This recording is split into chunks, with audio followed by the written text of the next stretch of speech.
Shabbat Shalom, queridos hermanos. Muy buenos días a todos. Gracias por estar con nosotros una vez más, como cada Shabbat, en esta su plataforma de estudio CADE, conceptos adecuados de edificación. Soy su hermana y amiga Marly Aristi Almonte y hoy tengo el privilegio, porque para mí es un privilegio, traerles el estudio de la porción de esta semana que se llama Re'e. Y a esta reflexión le he dado el título de Idolatría, desobediencia y libre albedrío. Como estudiamos anoche, re'e significa mira, he aquí y observa. Y como estuvimos conversando, este significado es mucho más profundo, más fuerte que Shema, que significa escuchar y obedecer. Re'e tiene que ver con una visión más profunda, una visión interior que viene de los ojos del corazón. Y Re'e es una porción de la Torá que nos recuerda que tenemos la opción de elegir entre la bendición y la maldición, entre una vida de fe y esperanza y una vida en la que usted no tiene ni esperanza ni gozo y que usted va en pos de su propio camino.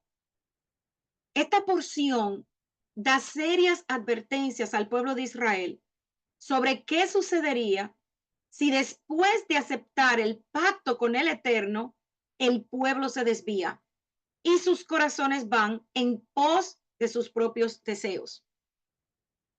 Tanto el profeta Ezequiel como el profeta Amós traen un mensaje del Eterno al pueblo y los amonestan por dos problemas principales que vemos a lo largo de la historia de nuestro pueblo: la idolatría y la desobediencia. Y estos dos temas, al igual que el de los profetas y el libre albedrío, son puntos que esta porción trata y en donde Moshe les está advirtiendo al pueblo que traten de no caer ni en idolatría ni en desobediencia. Y la porción, como hemos visto, inicia justamente mostrándonos que el Eterno ha puesto delante de nuestro rostro, o sea, delante de nosotros, la decisión de poder escoger entre el bien y el mal. Ezequiel capítulo 20 dice lo siguiente: el día 10º del mes quinto del año séptimo, unos ancianos de Israel fueron a consultar al Señor y se sentaron delante de mí. El Señor se dirigió a mí y me dijo: tú, hombre, habla a los ancianos de Israel y diles, esto dice el Señor. ¿Vienen ustedes a consultarme? Pues yo, el Señor, juro por mi vida que no me dejaré consultar por ustedes. Júzgalos más bien tú, hombre, júzgalos y hazles reconocer las cosas detestables que sus padres cometieron. Diles, esto dice el Señor: cuando elegí a Israel, hice un juramento a sus descendientes y me manifesté a ellos en Egipto. Solamente les juré, yo soy el Señor su Dios. Y en ese día me comprometí a sacarlos de Egipto y a llevarlos al país que yo les había buscado. Un país donde la leche y la miel corren como el agua, el país más hermoso de todos. Y a todos sin excepción les ordené que se deshicieran de sus detestables ídolos y que no se mancharan con los ídolos de Egipto, porque yo, el Señor, soy tu Dios. Pero ellos se rebelaron contra mí y no quisieron escucharme. No se deshicieron de sus detestables dioses ni abandonaron los ídolos de Egipto. Yo pensé en descargar mi ira contra ellos y en castigarlos en Egipto hasta que mi furor quedara satisfecho. Pero actué por honor a mi nombre para no quedar mal a los ojos de las naciones en medio de las cuales vivían. Pues delante de esas naciones me había manifestado a ellos y les había prometido sacarlos de Egipto. Yo los saqué de Egipto y los llevé al desierto. Allí les di a conocer mis leyes y mandamientos que dan vida a quien los practica. Miren también, les di a conocer mis Shabbat, que debían ser una señal entre ellos y yo y un recuerdo de que yo, el Señor, los había consagrado para mí. Pero se rebelaron contra mí en el desierto y no obedecieron mis leyes. Rechazaron los mandamientos que les había dado para que cumpliéndolos tuvieran vida y profanaron completamente mis Shabbat. Pensé entonces en descargar mi ira contra ellos y en aniquilarlos allí en el desierto. Pero por honor a mi nombre no lo hice, para no quedar mal a los ojos de las naciones que había visto como los había sacado de Egipto. También en el desierto les juré que no los haría entrar en el país que les había dado, el más hermoso de todos, donde la leche y la miel corren como el agua, porque rechazaron mis mandamientos, no obedecieron mis leyes y profanaron mis Shabbat, porque el corazón se les iba tras sus ídolos. Sin embargo, me dio lástima de destruirlos y no los aniquilé en el desierto. Entonces le pedí a sus hijos que no hicieran lo que sus padres les mandaban, que no cumplieran lo que les ordenaban, que no se contaminaran con los ídolos. Les dije, yo soy el Señor su Dios. Cumplan al pie de la letra mis leyes y decretos y respeten como sagrados mis Shabbat, de manera que sean una señal entre ustedes y yo. Así reconocerán que yo soy el Señor su Dios. Analizando el contexto de lo que acontecía en este momento en Israel, veremos cómo los ancianos van donde Ezequiel buscando que éste reafirmara las palabras proféticas de los falsos profetas que predecían una restauración rápida para Judá. Esto lo podemos ver en Jeremías capítulo 28, versículo 11. Ellos buscaban que Ezequiel les diera palabras o profecía suave. Pero el profeta expuso la idolatría que ya estaba profundamente arraigada en sus corazones y anunció que si no se arrepentían, la ira del Eterno aumentaría y caería sobre ellos. Veamos entonces qué sucede en el libro de Amós, capítulo 9, del 7 al 15. Hijos de Israel, no me son ustedes como hijos de etíopes, dice Hashem. ¿No hice yo subir a Israel de la tierra de Egipto y a los filisteos de Caftor y de Kir a los arameos? He aquí los ojos del Eterno, el Señor, están contra el reino pecador, y yo lo asolaré de la faz de la tierra, mas no destruiré del todo la casa de Jacob, dice el Eterno. Porque he aquí, yo mandaré y haré que la casa de Israel sea zarandeada entre todas las naciones, como se zarandea el grano en una criba, y no cae un granito en la tierra. A espada morirán todos los pecadores de mi pueblo que dicen, no se acercará ni nos alcanzará el mal. En aquel día yo levantaré el tabernáculo caído de David y cerraré sus portillos y levantaré sus ruinas y lo edificaré como en el tiempo pasado, para que aquellos sobre los cuales es invocado mi nombre posean el resto de Edom y a todas las naciones, dice el Eterno que hace esto. He aquí vienen días, dice el Eterno, en que el que hará alcanzar, en el que hará alcanzará al segador y el pisador de las uvas al que lleve la simiente.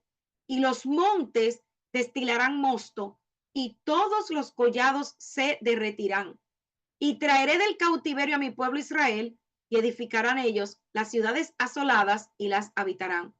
Plantarán viñas y beberán el vino de ellas y harán huertos y comerán el fruto de ellos. Pues los plantaré sobre su tierra y nunca más serán arrancados de su tierra que yo les di, ha dicho el Eterno Dios tuyo. Aquí el Eterno, a través del profeta Amós, le dice al pueblo de Israel que dejen su orgullo y la jactancia de saber que eran el pueblo separado del Eterno y que se fijaran que así como él los sacó de Egipto, él también había librado a los etíopes de sus opresores. Les muestra que ellos espiritualmente eran como etíopes, o sea, un pueblo que se estaba comportando como las naciones. Y les dice que sus ojos estaban contra ellos y que los asolaría.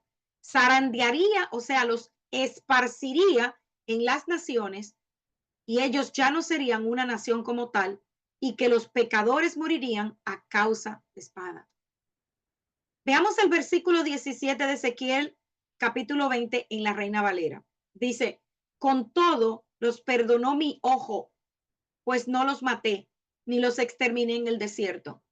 Y el versículo 9 de Amós, 9:8 de Amós dice, he aquí, los ojos de Hashem, el Señor, están contra el reino pecador, y lo asolaré de la faz de la tierra, mas no destruiré del todo la casa de Jacob, dice Hashem. Cuando estaba preparando este estudio, me llamó mucho la atención el uso del término los ojos de Hashem. El Eterno en ambos versículos, y antes de entrar ahí, vamos a ver el significado de ojo en hebreo. Ojo en hebreo es la palabra saim y traduce como misericordia, justicia, espada, cuidado y carácter. Por lo que al referirse en Ezequiel, ojo, está aludiendo a la misericordia, a su cuidado con que el Eterno ve a su pueblo. Y a pesar de la rebeldía, por eso no los exterminó. Sin embargo, en Amós está aludiendo a la espada, al carácter justiciero del Eterno. Entonces, para entender por qué el Eterno los amonestó de esta manera a través de estos profetas, vamos a ver el significado de idolatría y de la desobediencia y cómo nos afectan y por qué, amados hermanos, no podemos permitirlas en nuestras vidas. ¿Qué es idolatrar? Idolatrar significa adorar ídolos o imágenes de deidades, objeto de culto. Como tal, idolatrar es considerado pecado y se encuentra severamente prohibido. La palabra, por su parte, deriva de idolatra, que a su vez proviene del bajo latín idolatra. Asimismo, idolatrar puede significar amar o exaltar a alguien o a algo. Y en hebreo, idolatría es abodazará. En este sentido, por lo que estamos observando aquí, se puede idolatrar a una persona, bien sea cercana a nosotros como nuestros padres, amigos, una persona amada, alguien famoso, una estrella, un artista, un deportista, un hijo, un esposo, una esposa, alguien a quien admiramos mucho, como también puede ser un objeto, como qué, una casa, un carro, una motocicleta, la televisión. Sinónimos de idolatrar son adorar, amar, admirar, exaltar, venerar y reverenciar. También busqué antónimos. Antónimos serían despreciar, odiar, aborrecer o detestar. Y en inglés, el verbo idolatrar, cuando nos referimos a adorar a Dios, puede traducirse como to worship o como to idolize. Cuando nos referimos a idolatrar a una persona, como a un artista o a alguien famoso, idolatrar en religión es un acto de adoración, de postrarse. Es adorar incluso una imagen, una foto, ídolos, figuras y adoptarlas en el sentido de religioso y sagrado como si fuera un líder, alguien que nos dirige. Como en el caso de y habla la escritura de un profeta, un líder religioso, un pastor, un rabino, un roé, como usted le quiera llamar. Entonces, muchas veces se han creado santos de hombres, incluso se ha llegado a idolatrar hasta animales. Para las religiones abrahámicas, entiendas el judaísmo, el cristianismo o el islamismo, Idolatrar es una práctica prohibida. Es totalmente contrario a lo que nos dice el Eterno. Si bien la definición de qué constituye idolatría varía de una religión a otra, es constante y motivo de polémicas. ¿Qué nos dice la Biblia, la Escritura, sobre la idolatría? La Biblia es contundente y condena a la idolatría. En ese sentido, la Biblia está claramente opuesta a la adoración de ídolos. Así en el libro de Éxodo, ya el Eterno advierte, no tendrás dioses ajenos delante de mí, no te harás imagen, ni ninguna semejanza de lo que está arriba, ni en el cielo, ni abajo en la tierra, ni en las aguas, ni debajo de la tierra. ¿Y qué fue lo primero que él hizo el hombre? Parte de la idolatría es la adoración a las estrellas, a los astros.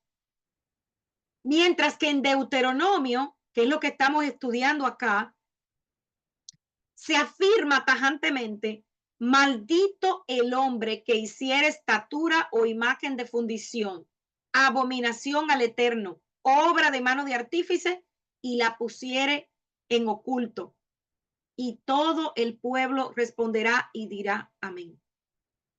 ¿Qué es entonces la desobediencia? La palabra desobediencia alude al efecto de desobedecer. Es un vocablo latino compuesto por los prefijos de negación o privación, dis y ob, que significan sobre o encima, más el verbo audire, que puede traducirse como oír o escuchar. Entonces, la desobediencia implica no acatar órdenes por parte de una persona dadas por alguna autoridad legítima o ilegítima. La Biblia define la desobediencia como cualquier elección que es contraria a lo que Dios ha instruido. Entonces, si profundizamos un poco más en lo que es la desobediencia en la Escritura, dice que es fallar al seguir las leyes del Eterno, su Torá. Las personas se separaron del Eterno por primera vez a través de la desobediencia de Adán. Las naciones de Israel y Judá fueron destruidas debido a la desobediencia a las leyes de Dios. La desobediencia es causa de una separación nuestra con el Eterno.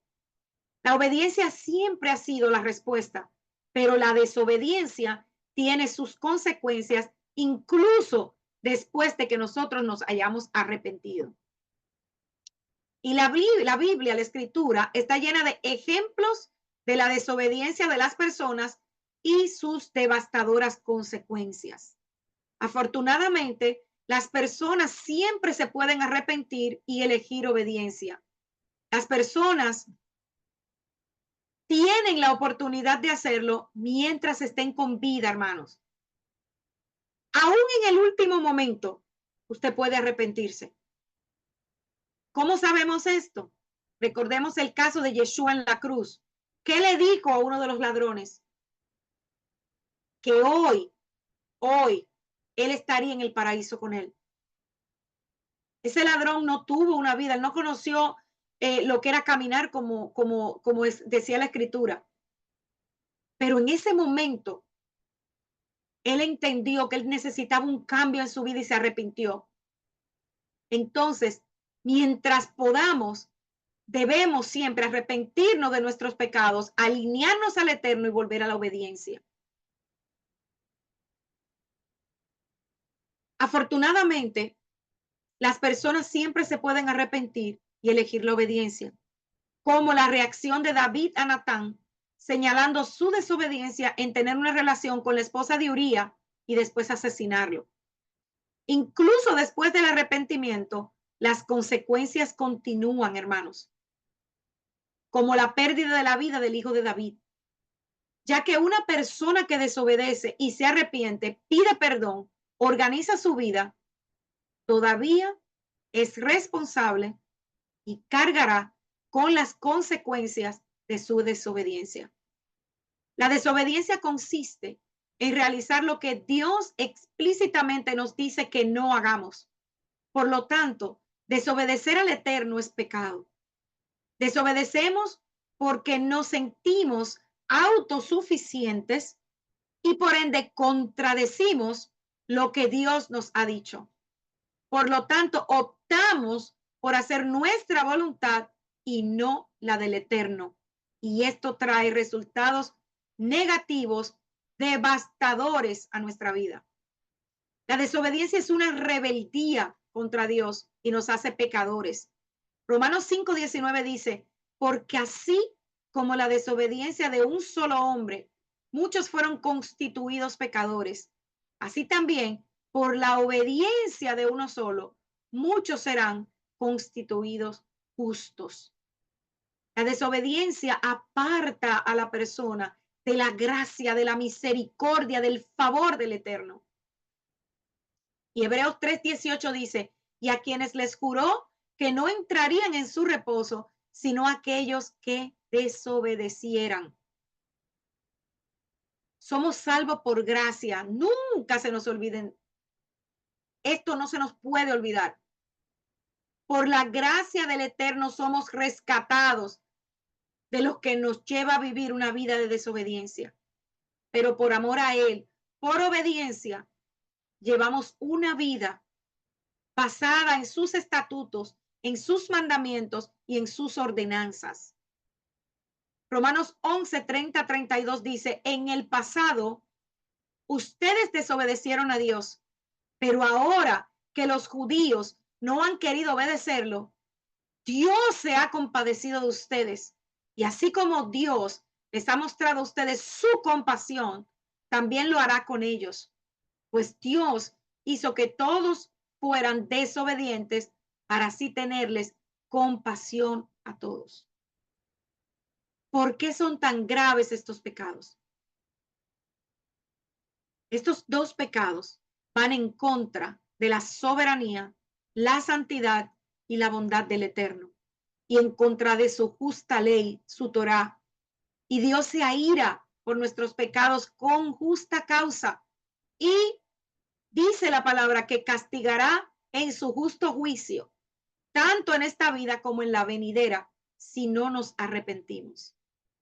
Efesios 5, del 5 al 6 dice, porque saben esto, que ningún fornicario o inmundo o avaro que es idólatra tiene herencia en el reino de Cristo y de Dios.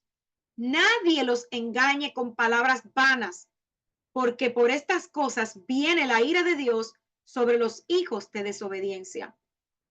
La idolatría es la adoración de dioses falsos que puede o no incluir la creación de imágenes o ídolos.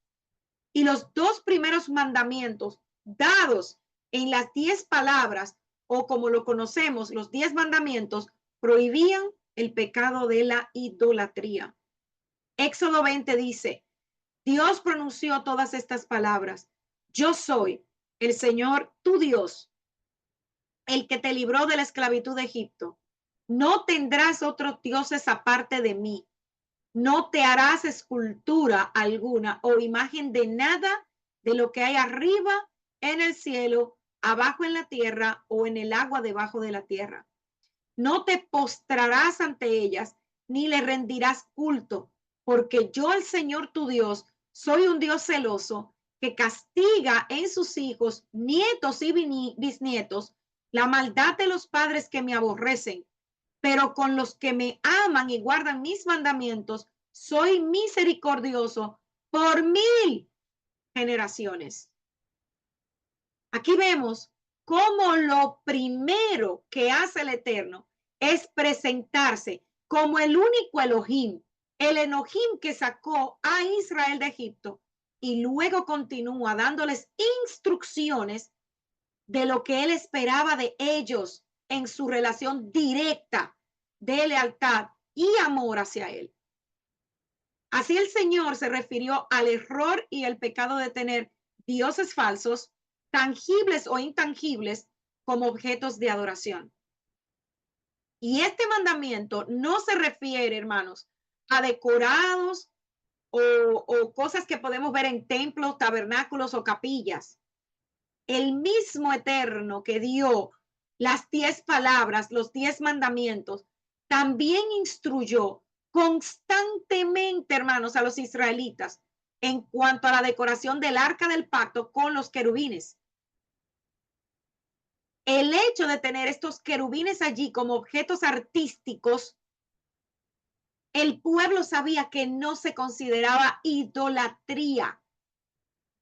La fabricación y el empleo de una imagen o un objeto se torna idolatría cuando se hace como parte integral de la adoración y reverencia de los individuos a esa imagen.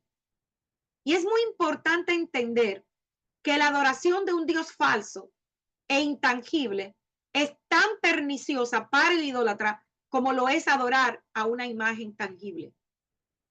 Algunos dioses falsos pueden asociarse con las fuerzas de la naturaleza o con la adoración de la naturaleza misma, por ejemplo, las leyes naturales o poderes que se ven manifestados en ella. Tristemente, hermanos, hoy vemos una corriente que siempre te habla de la tierra madre, del universo, de que el universo te da, de que le ores al universo. Hermanos, nosotros no podemos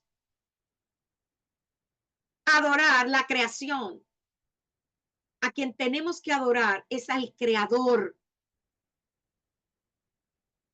La idolatría manifestada hacia la naturaleza ha incluido la adoración de distintos animales, plantas, condiciones del tiempo, volcanes, el sol, la luna, las estrellas, los planetas. Por ejemplo, el Baal del Antiguo Testamento era un dios tomado de la naturaleza. Se le asociaba con la lluvia y la fertilidad del suelo y también era adorado como el dios sol. Los mitos que lo rodeaban establecían que era un personaje real, que vivía en una montaña del norte de Israel y participaba en toda suerte de empresas heroicas pero pecaminosas. Se suponía que había sido muerto por Mot, el dios de la muerte, y que posteriormente había resucitado. Y este episodio explicaba la gran sequía ocurrida en el Medio Oriente y también el fin de esa sequía. Y aunque en el antiguo pacto la idolatría está asociada con la adoración de ídolos, la verdadera idolatría es mucho más que la práctica de inclinarse ante imágenes y de apaciguar a los ídolos. El Señor, el Eterno, ha declarado en todas las épocas que siempre que los hombres ponen su confianza en otros hombres, naciones, tratados, tesoros, ya sea minerales, piedras preciosas, ejército, armamento, sus hechos son una forma de idolatría porque revelan, ¿saben qué, hermanos? Falta de fe, falta de confianza en Yud Hei Vav Hei. Para estar totalmente libres de idolatría, debemos poner plena confianza en el Dios verdadero. La idolatría es el mayor pecado en la Escritura, tanto así que es el primer mandamiento que el Eterno nos presenta por medio de las Escrituras diciendo, no tendrás dioses ajenos delante de mí. La idolatría es la causante principal de todos los pecados, ya que cuando el hombre quita al Eterno del lugar que le corresponde, por consecuencia, tiende a llenarse de pensamientos y sentimientos contrarios a la voluntad de Dios. A causa de la idolatría, Israel se había apartado una y otra vez del pacto que había establecido con el Eterno. Y podemos ver que incluso aquí, ahora, en las porciones que estamos estudiando, Moisés está instruyendo a la nueva generación, pero ya Moisés sabía que el pueblo caería en idolatría. Y aún así les recalca una y otra vez, que no se aparten de la Torá, que no se aparten de los caminos del Eterno. La historia en el antiguo pacto está repleta de relatos en los que Israel se vuelve a dioses falsos de advertencias del Eterno contra la idolatría y también contiene advertencias de los profetas en cuanto a lo que le sucedería a Israel si no se arrepentía. Y la idolatría es la ofensa más repugnante contra la Torá y se castiga de una manera muy severa. Voy a mencionar rápidamente los dioses falsos más conocidos que aparecen en el Antiguo Pacto. Astoré, cuya adoración fue introducida entre los israelitas durante el periodo de los jueces. Baal, deidad masculina suprema de las naciones fenicias y cananeas, así como Astoret era la suprema deidad femenina. Hay quienes suponen que Baal correspondía al sol y Astoret a la luna, y otros que Baal era Júpiter y Astoret Venus. No hay duda en cuanto a la remota antigüedad de la adoración de Baal. Prevaleció durante la época de Moisés entre los moabitas y los madianitas. Y dentro de Baal aparecen ciertas categorías. Baal Berit, el dios que entra en un convenio con los adoradores. Eso está en Jueces capítulo 8, 33. Baal Zebú, el señor de las moscas, adorado en Ecrón. Segunda de Reyes 1, 2. Baal Hanán, nombre de uno de los primeros reyes de Edom. Y también nombre de uno de los oficiales de David. Baal Peor, el señor de la puerta o del paso, para que otros se unan a la adoración. Y este era sumamente detestable. Quemos se relaciona directamente con Moloch. Dagón, en el Antiguo Testamento o Pacto, Dagón es una deidad principal de los filisteos, adorada en la época de Sansón en Gaza. Acaz, la inmolación de víctimas vivas, era probablemente el punto culminante de este dios, que como vemos, Dagón estuvo en este tiempo de Acaz. Entonces, ¿por qué la idolatría era tan atractiva para los israelitas? Muchos se han preguntado, ¿por qué los israelitas se apartaban tan fácilmente del Dios verdadero para adorar ídolos? Primero, las ceremonias visibles externas con demostraciones, desfiles, representaciones, tienen cierto atractivo para el corazón natural del hombre. Segundo, el mayor atractivo parece haber sido la diversión licenciosa y las orgías obscenas con las que la adoración de estos ídolos orientales iba acompañada. Esta adoración recurría a todo tipo de sensualidad, también a una excesiva demostración de riqueza, moda, lujo, gran ostentación, cosa que el pueblo de Israel no tenía, porque yo no estoy hablando de riqueza, estoy hablando de que era un pueblo que tenía unos lineamientos marcados por el Eterno y estos excesos no les eran permitidos. Nuestra adoración al Dios verdadero, al Elohim de Abraham, de Isaac y de Jacob, debe ser completa y de todo corazón. El Dios de una persona es aquello o aquel ser en el cual se confía y a quien se le atribuye poder supremo en su vida. Es a quien se torna en busca de la salvación que se cree posible lograr. Toda otra convicción y acción es afectada por aquella creencia u objeto de adoración. Una vez que esta idea está plenamente arraigada, es fácil comprender por qué el Eterno expidió un edicto de destruir a una ciudad con todo su pueblo y posesiones. No destruir sus bienes sería demostrar falta de fe en que el Eterno proporcionaría las cosas necesarias. Del mismo modo, si un creyente no da el diezmo, no guarda Shabbat, no guarda las fiestas, no es debido a que enfoca su confianza en las cosas mundanas y en el sistema que las provee, en el lugar de hacerlo en la providencia del Eterno.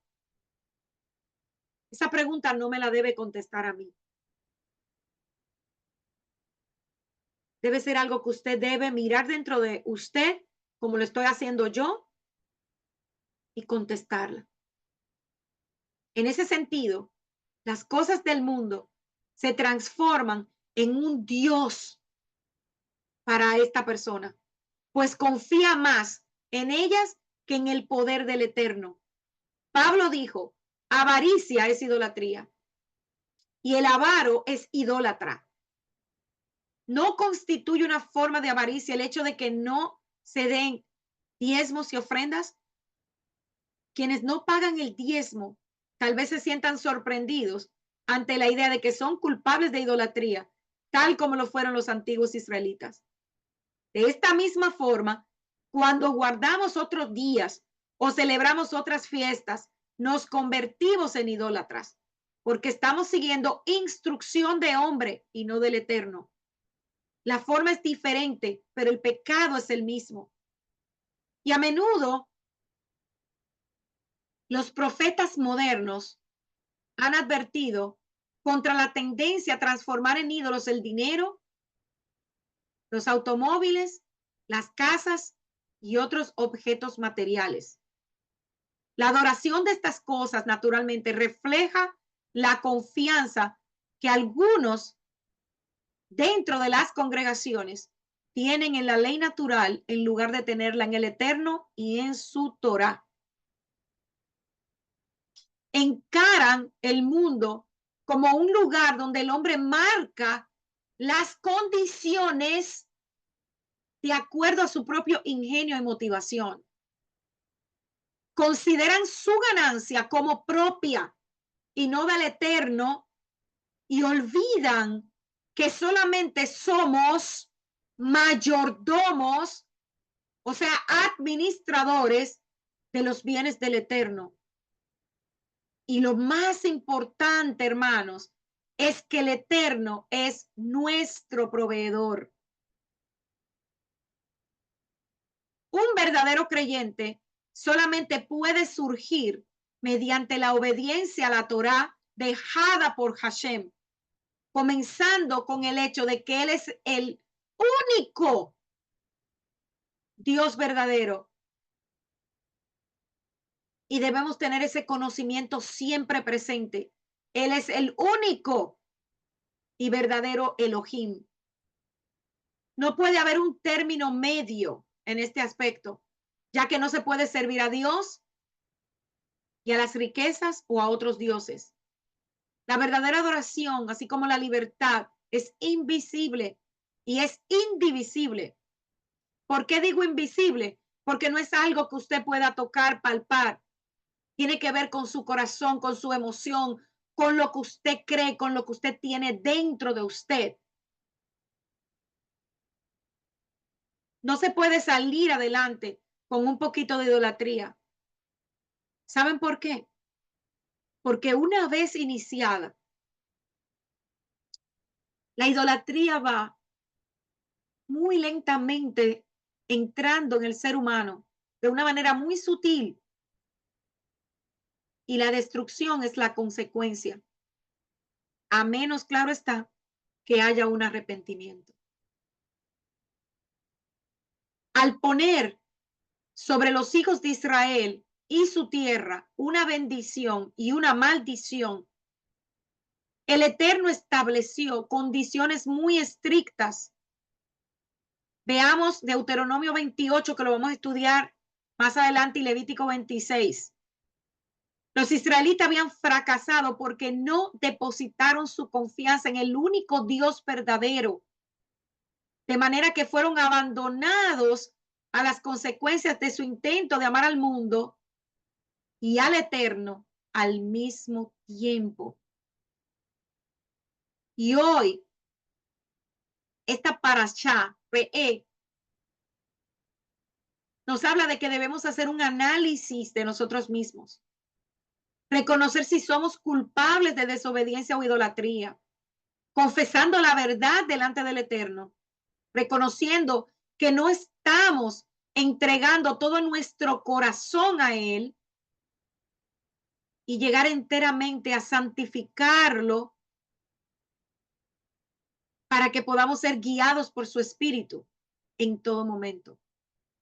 Y depende de nosotros poner el cimiento de nuestra fe, de nuestra emuná, a fin de que todo lo que se relacione con nosotros, con nuestros hijos, nos lleve a las promesas, al monte de Sión, a Jerusalén.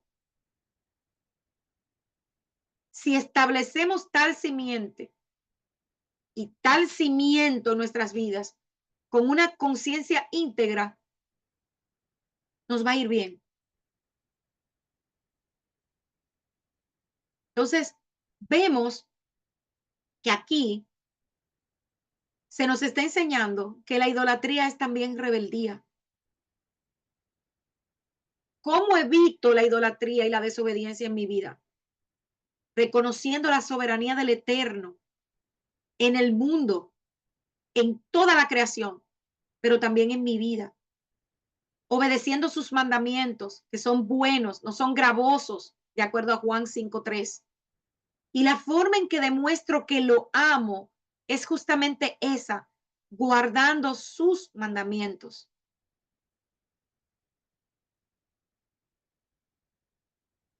Al inicio del estudio, vimos cómo estos dos profetas, están amonestando al pueblo de Israel. Y uno de los principios fundamentales del pueblo del Eterno, y como se conoce hoy, los judíos, se refiere a la profecía. La existencia de los profetas es un elemento necesario en la relación entre Dios y los seres humanos, ya que es a través de estos hombres y mujeres, como vemos en la escritura, que el Eterno se comunica con nosotros. De hecho, la Torá nos ordena a darle importancia a las palabras de los verdaderos profetas. Ojo, no estoy diciendo que el Eterno no nos habla a nosotros directamente, no, no estoy diciendo eso. Estoy tratando de explicar la función de un profeta. Y es importante señalar que la capacidad de un individuo para ver el futuro con precisión o realizar milagros o hazañas sobrenaturales no necesariamente lo convierte en un verdadero profeta. Para hacerlo, uno debe sobresalir en sabiduría, conocimiento de la Torá y devoción a Dios. Hoy muchos se mueven dentro del don de la profecía. Para ser aceptado como un verdadero profeta por el pueblo de Israel, era necesario dar señales de ello ante el Sanedrín. Tenía que ser puesto a prueba por los jueces, expertos en materia de profecía, y estos tenían que ser capaces de distinguir a los verdaderos profetas de los falsos. Entonces, la autoridad de todo profeta deriva única y exclusivamente de la Torá. Esto significa que ningún profeta puede contradecir una sola de las palabras de la Torá por muchas señales o prodigios que produzca. Por lo tanto, si un profeta intenta contradecir la Torá de alguna manera, que es lo que nos está advirtiendo la porción de Re, no tiene crédito. Es un falso profeta, aunque realice los milagros más asombrosos. Y es importante enfatizar que el falso profeta no es necesariamente un impostor o un tramposo. Muchas veces pueden predecir perfectamente el futuro y realizar milagros a través de espíritus de adivinación y también de cosas sobrenaturales. Entonces, nos preguntamos, ¿por qué el Eterno permite la existencia de falsos profetas y le permite que tengan poderes sobrenaturales? La respuesta está en la Torá misma. El Eterno nos advierte que tales falsos profetas pueden surgir para poner a prueba nuestra lealtad hacia Él y su Torá. Como está escrito, si se levanta entre nosotros un profeta o un soñador y les da una señal del cielo o un milagro de la tierra y se cumple la señal o el milagro que les dijo y les dice tú, vayamos tras otros dioses que no han conocido y sírvanle, aunque se cumpla la señal o el milagro que él predijo, no le obedezcas, no obedezcas las palabras del profeta o de aquel soñador, porque el Señor tu Dios te está probando para ver si amas al Señor tu Dios con todo tu corazón y con toda tu alma. Dios permite la existencia de falsos profetas porque quiere probar si el pueblo de Israel permanecerá fiel a él y a su Torá, o si se dejará seducir por hacedores de milagros. Entonces, las palabras de un verdadero profeta jamás van a contradecir la Torá. La Torá es la única fuente verdadera de autoridad divina, vinculante por siglos y siglos, porque no cambia. Con la Torá, Moshe le está hablando al pueblo y les está instruyendo para que no se aparten de los caminos del Eterno. Pero ni la muerte de Moshe cambió el destino de Israel. La Torá es la voluntad escrita del Eterno. Y recordemos que para el creyente en Yeshua, la Torá es desde Génesis hasta Apocalipsis. Entonces, nos debe quedar claro que el mandamiento de la Torá de que debemos obedecer o escuchar las palabras de un profeta, a este profeta no se le ha dado nunca la autoridad para anular, innovar o cambiar o manipular las leyes y los mandamientos de los profetas. Ustedes recuerdan las palabras de Yeshua cuando él dijo que él no había venido a abolir ni a cambiar la Torá. Y eso es importante, porque hoy en el cristianismo se dice, no, yo no guardo el Shabbat porque eso fue cambiado. No, Yeshua no cambió el Shabbat. Yeshua jamás cambió que teníamos que comer kasher. Él le dio una interpretación más elevada a la Torá. Y el Eterno, cuando quiso comunicarse con el pueblo para traer al pueblo de vuelta, usaba hombres, profetas, para transmitir un mensaje. La palabra Nabá significa profecía y tiene una fuente etimológica que no es muy cierta. Algunos eruditos remontan la forma pasiva de la palabra Kadia Nabú, que significa ser llamado, y un profeta es un neví, un naví. Entonces, ¿por qué es importante? ¿Por qué estamos tocando este tema? Porque en la porción se nos advierte de cuidado de no escuchar un falso profeta. La escritura nos habla de hombres fieles que una y otra vez confrontaron al pueblo de Israel con su pecado.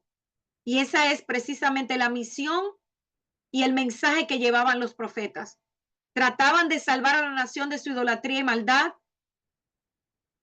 Trataban de que Israel se volviera de sus malos caminos. Y el periodo de los profetas, de acuerdo a la escritura, era más o menos del 400, de 400 años, del 800 al 400 antes de la era común. Y los principales profetas que podemos ver en la escritura están Ahías, Elías, Micaías, Abdías, Joel, Jonás, Amós, Oseas, Miqueas, Isaías, Nahum, Sofonías, Jeremías, Ezequiel, Habacuc, Daniel. Y entre otros, Jonás, Amós, Oseas, Miqueas, Sofonías, Abdías, Daniel, que ya lo mencioné, Ageo, Zacarías y Malaquías. Pero también la escritura habla de mujeres. Miriam, que fue la primera mujer en la Biblia, profetiza, habla de Hulda, habla de Débora. Un falso profeta, hermanos, es una persona que difunde falsas enseñanzas o mensajes mientras dice hablar de la palabra de Dios. Y en la Biblia los falsos profetas también hablaban en nombre de falsos dioses. Otra característica del falso profeta es que casi siempre se mueve por dinero, por paga, como fue el caso de Balán, que lo estudiamos en la Parashá Balak.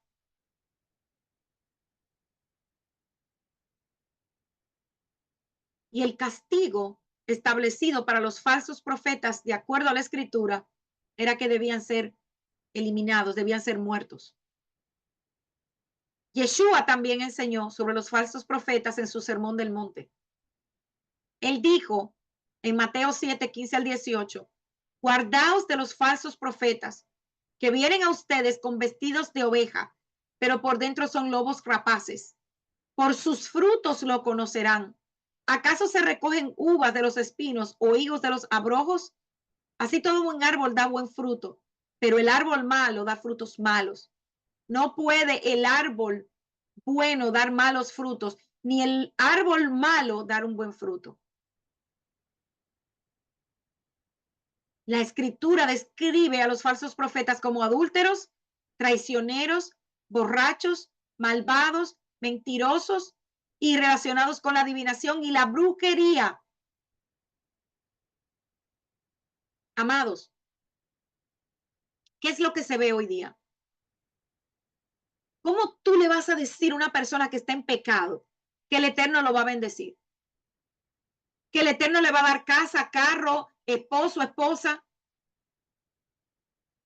Cuando nosotros sabemos que el Eterno aborrece el pecado y que no hay bendición en la desobediencia y el pecado. Las condiciones en las que está el mundo. No, que este va a ser el año más próspero.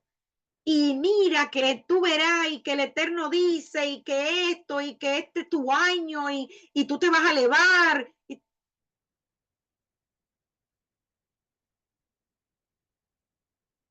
Las palabras de un verdadero profeta se cumplen. Las enseñanzas de un verdadero profeta confrontan tu pecado y van alineadas 100% a la Torá. Las enseñanzas de un verdadero profeta, porque eso es otra cosa que necesitamos tener claro. Un profeta también se levantó en la escritura para enseñar la Torá. Entonces, el verdadero profeta enseña la Torá y va a fomentar en nosotros un comportamiento correcto que nos traerá beneficio espiritual. La vida de un verdadero profeta revelará un llamado del Eterno. Un verdadero profeta reconocerá a Yeshua. Y esta porción nos advierte de estos falsos profetas, de que nosotros como el pueblo nos alejamos de la Torá si entramos en desobediencia y cerramos nuestro oído a la voz del Eterno. El Eterno en esta porción de Deuteronomio nos dice, he aquí, Yo pongo hoy delante de ustedes una bendición y una maldición. Bendita si obedecen los mandamientos del Eterno tu Dios, que yo los ordeno hoy. Y maldición si no obedeces los mandamientos del Eterno, vuestro Dios, sino que se apartan del camino que yo les mando hoy para ir en pos de otros dioses que no han conocido. Esto implica que nosotros tenemos la decisión en nuestras manos. O sea que debemos decidir entre caminar con el Eterno, cumpliendo su Torah, o ir en pos de nuestros caminos y adorar ídolos o dioses creados por nosotros mismos. ¿Qué es entonces el libre albedrío? El libre albedrío, o vejirá en hebreo, es la capacidad de los seres humanos de elegir ante cada situación que se nos presenta en la vida una buena decisión, que es aquella que tiene como consecuencia el conocimiento, o sea, el crecimiento espiritual de la persona, y una mala decisión es la que genera lo contrario. El libre albedrío es la potestad que el ser humano tiene de obrar según considere y elija. Esto significa que las personas tienen naturalmente libertad para tomar sus propias decisiones sin estar sujetos a presiones, necesidades o limitaciones o a una predeterminación divina. El libre albedrío significa, en suma, que el ser humano tiene libertad tanto para hacer el bien como para hacer el mal. Y esto, desde luego, tiene implicaciones éticas y morales, pues el individuo que actúa según su libre albedrío es también responsable de sus acciones, tanto si cuentan como aciertos o como de sus errores.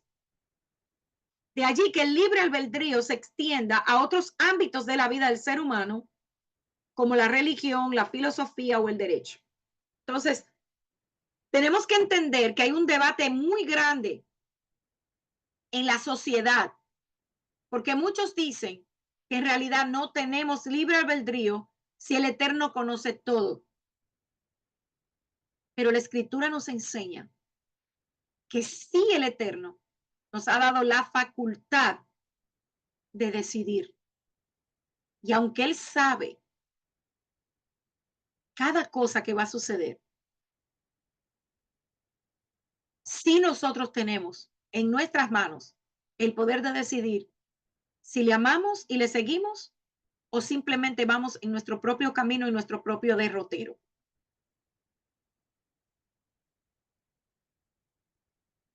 ¿Hay libre albedrío entonces en la Escritura? Sí, hermanos. Y lo comprobamos en esta porción. Mira, yo hoy pongo delante de ustedes bendición y maldición. Tú escoges. Yo escojo. Hay una frase en hebreo que a mí me gusta mucho, incluso hay una adoración. Dice, Ani ma'amin be'emunah shelema. No sé si ustedes la han escuchado, es preciosa. Y esa adoración lo que dice es, yo sé con fe completa que el Creador, bendito es su nombre, retribuye bien a los que cuidan sus preceptos y castiga a los que transgreden sus preceptos. Sí tenemos libre albedrío. La persona tiene libre albedrío, tanto de manera individual como en grupal.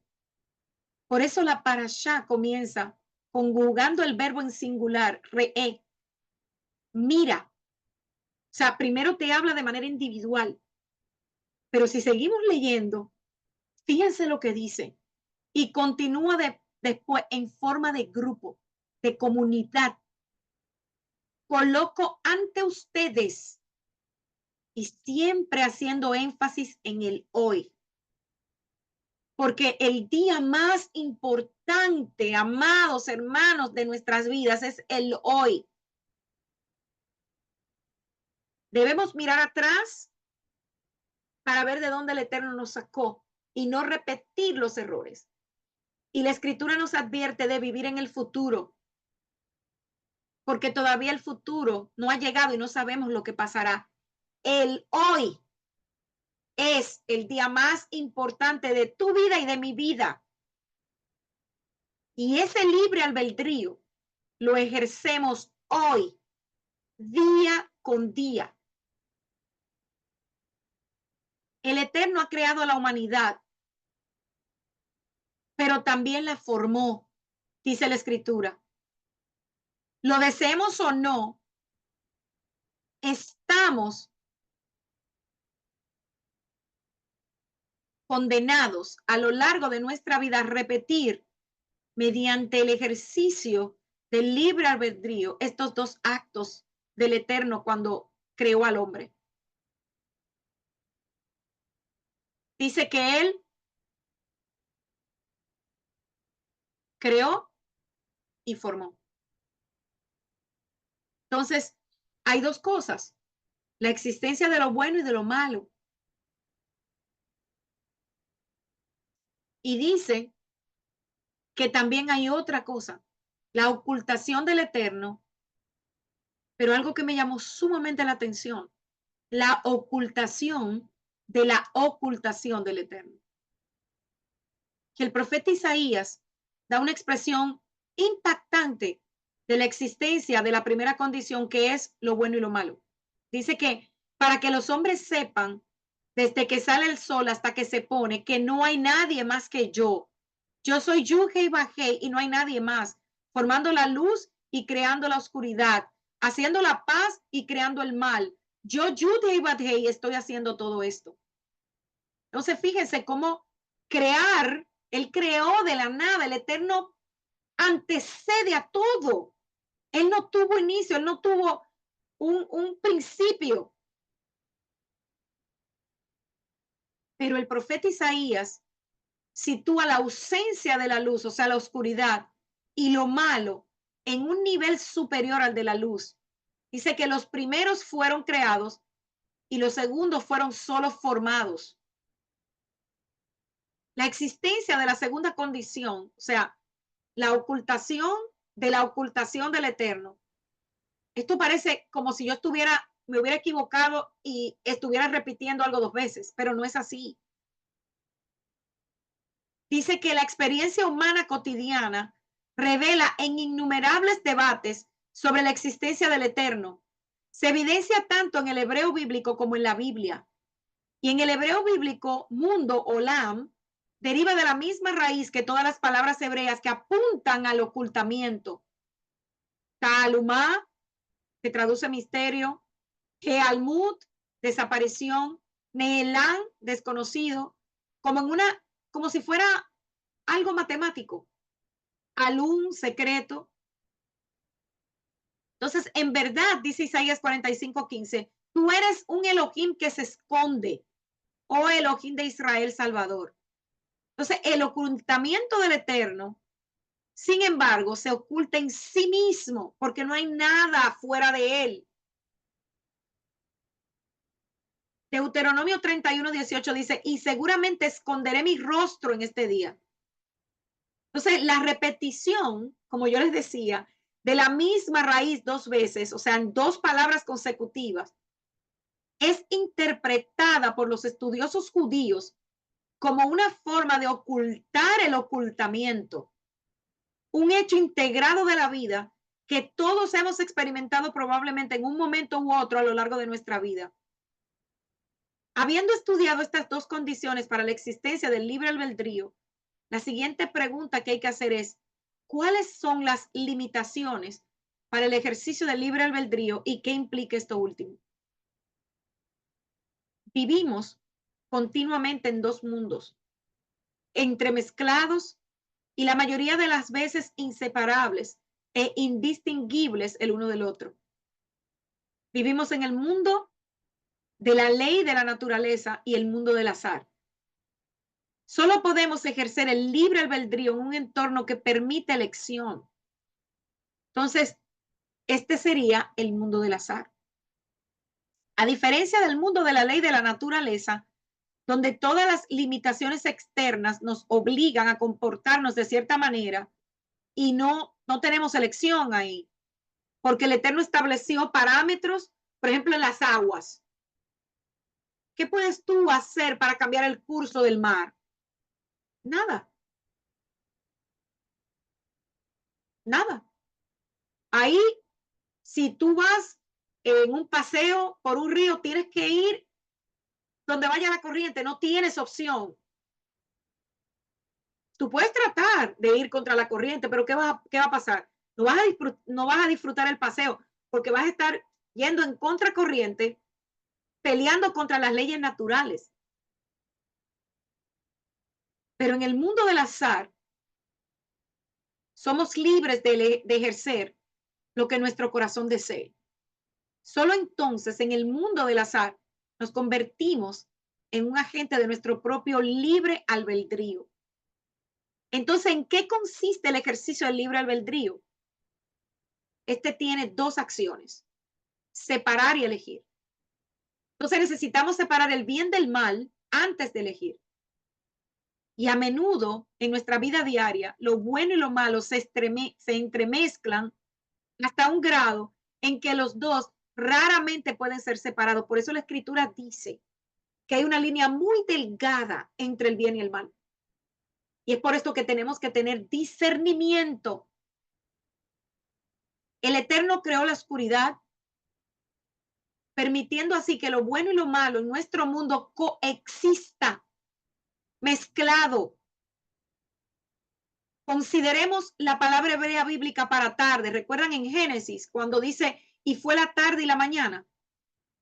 La palabra hebrea deriva de la misma raíz hebrea utilizada para mezclar como en mezcla. El árbol del conocimiento bueno y malo también implica que había algo mezclado. Entonces, ¿cómo nosotros podemos diferenciar eso? ¿Qué es lo que es bueno y qué es lo que es malo?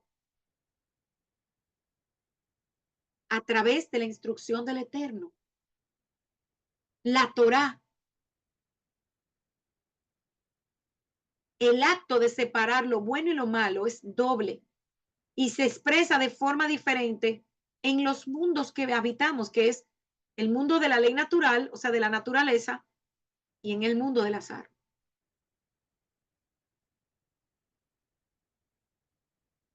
Moisés, hablando a los hijos de Israel en nombre del Eterno, les puso una clara separación y una clara elección. Dice, he aquí que hoy te he dado la vida y lo bueno, y la muerte y lo malo. Eso lo vamos a ver en Deuteronomio 30:15.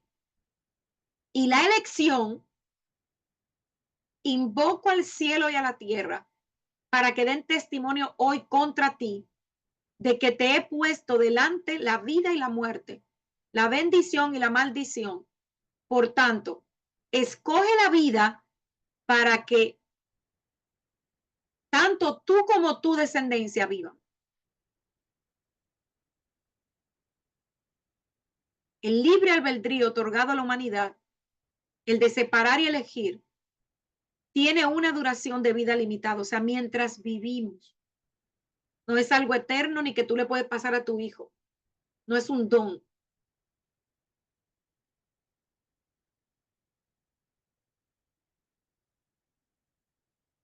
¿Qué tan libre entonces es el libre albedrío? Hemos hablado de cómo la creación de Dios, el Eterno, puede tener su propia voluntad. Y esto solamente lo tenemos los seres humanos. Los animales, las demás criaturas no tienen el libre albedrío.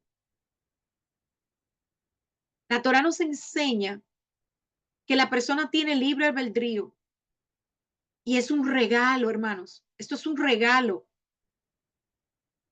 que nos permite alcanzar la grandeza, así como asumir responsabilidades de nuestros actos. El Eterno nos informó que Él colocó opciones delante de nosotros y que nuestra responsabilidad es adoptar las decisiones correctas. Y la escritura habla una y otra vez de esto. Sabios judíos hablan de esto como Rambán, como el rabino Akiva Tax, como también Rambán en otro libro, en las leyes del arrepentimiento. El rabino Jaim Friedlander.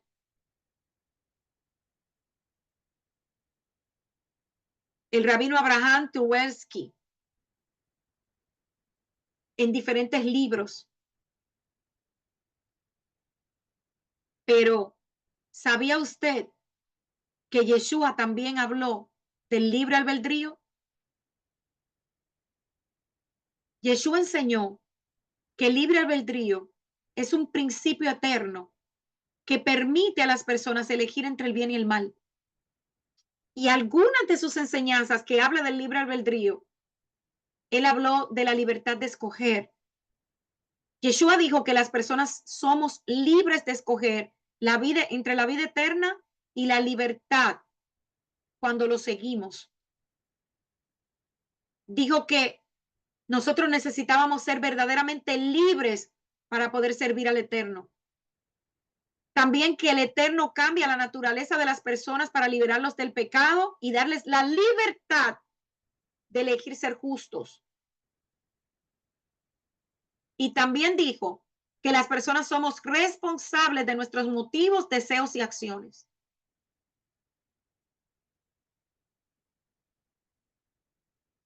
Entonces, nuestro libre albedrío no solamente nos afecta a nosotros, afecta a quienes nos rodean, a nuestros hijos, pero también el mundo en el que vivimos. Hermanos, esta porción nos dice que tenemos en nuestras manos, frente a nosotros, el poder de elegir el bien y el mal. De que nosotros somos los que elegimos qué camino y hacia dónde vamos.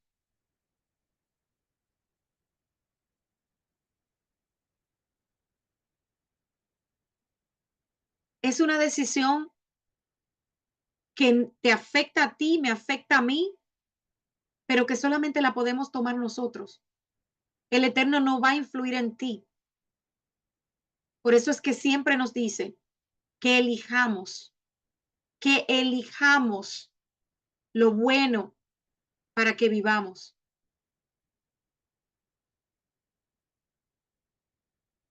Para que un ser humano pueda tener libre albedrío, debe encontrarse en una posición en la cual no esté atraído hacia la maldad, sino hacia hacer el bien.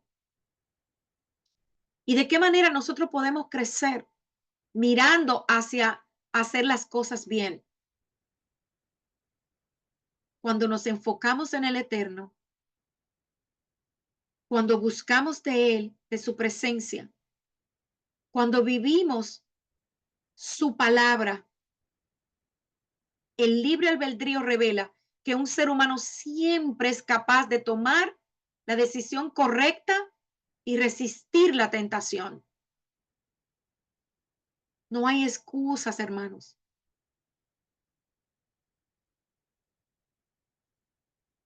Entonces, ¿qué debemos hacer hoy? Al principio dije que debemos hacer Shema, pero también Re'e.